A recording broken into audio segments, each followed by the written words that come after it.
Why does Suede know how to churn butter? And how did he get that name? I'm Don Gale, and we're up close with Project Runway's Suede.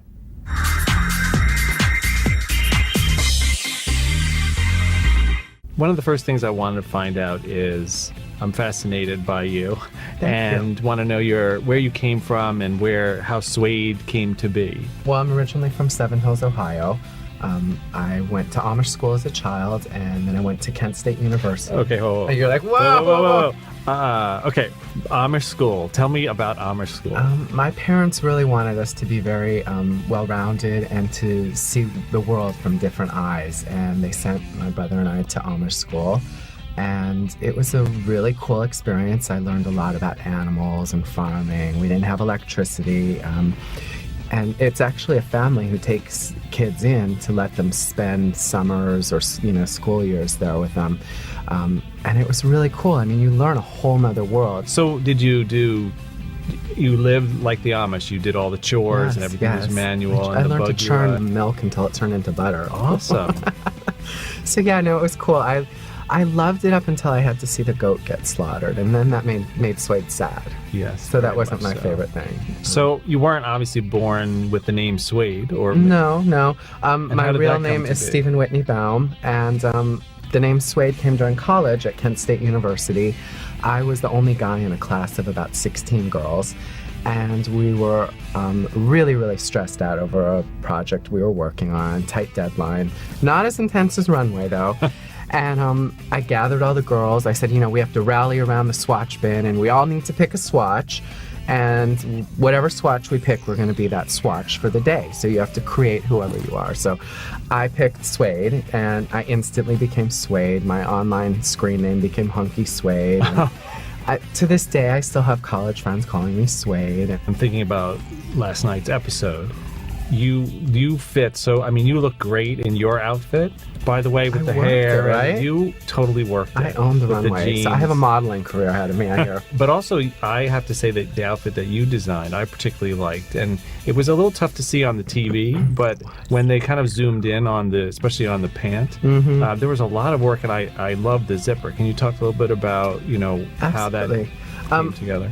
My vision, originally when I spoke with Jarrell, he had discussed, why don't you do something very 80s inspired, very Kiss, a lot of vinyl, flames on the leg, a big cape with a huge collar. And, I instantly heard, my intuition saying, do you recall last challenge when you got called out for having something that looked very 80s? Yeah, maybe you need to remember that. And let's face it, this is a learning process for all of us. And I was in this process to get exposure and to learn from the judges. I mean, they're experts at what they do. So I thought, I can't do something 80s because I got called out before. What do you think is going to happen this time? So I said to Jarrell, listen, we need to do something that's more modern. And he said, I'm fine with whatever you want to do. So when I went to the store, I was thinking modern day rocker. What is modern day rocker? And at Mood, I decided I needed something that he could perform with on stage and then go out and hang out with his friends at a club, at a bar. But when we look at rockers today, they're not over the top, are they? They're wearing jeans, they're wearing t-shirts, vests, leather jackets. It's very tangible. It's not something that's so over the top that you really couldn't even see them walking down the street in it. So that's really where I was coming from. Within the pants, it was a beautiful novelty engineered knit that I pieced on top of a black stretch twill that was gorgeous. And I guess the one thing I could say is if I had used a different color, you would have seen more of the texture. And it definitely did get washed out on the runway. But I was really proud of what I sent down. It's no secret that you got to show at Bryant Park. Can you tell me a little about what that experience was like for you? It was an amazing experience. My mom came in, and I'm really close with her, and she sat front row. I had a hard time even looking at her because I knew I would get really emotional. I was like, I don't want to be the one who gets out there and starts crying. My collection was very young, very exuberant, very playful, flirty.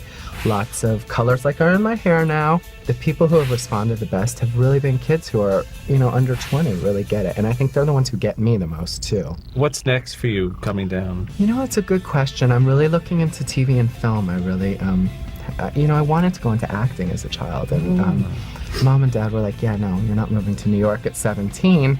So I had to kind of reassess my situation and decided Kent State would be a great place to explore fashion to see if I enjoyed it. It was 45 minutes from my parents' house. But now I have this opportunity where I've been exposed to the world, and I mean, it's like the sky's the limit at this point. I mean, I'll definitely keep designing. I've done it for 15 years, but I definitely have the taste for TV and film now. And you live in New York now? I do, and I have my house upstate. I've lived here for 15 years, so I guess I can say I'm a New Yorker, right? Yeah, absolutely. I'm a New Yorker.